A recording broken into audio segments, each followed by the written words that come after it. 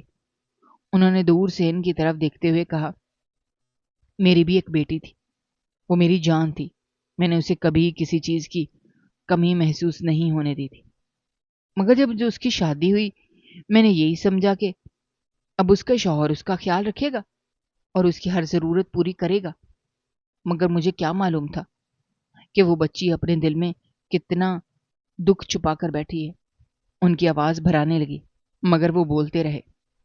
انہوں نے کہا، میری بیٹی کبھی میرے سامنے شکایت نہیں کرتی تھی، ہمیشہ ہنس کر ملتی تھی، ہمیشہ یہی کہتی تھی کہ سب ٹھیک ہے۔ میں بھی اس کی باتوں پر یقین کر لیتا تھا، کیونکہ ایک باپ یہی چاہتا ہے کہ اس کی بیٹی خوش ہو، مگر حقیقت کچھ اور تھی۔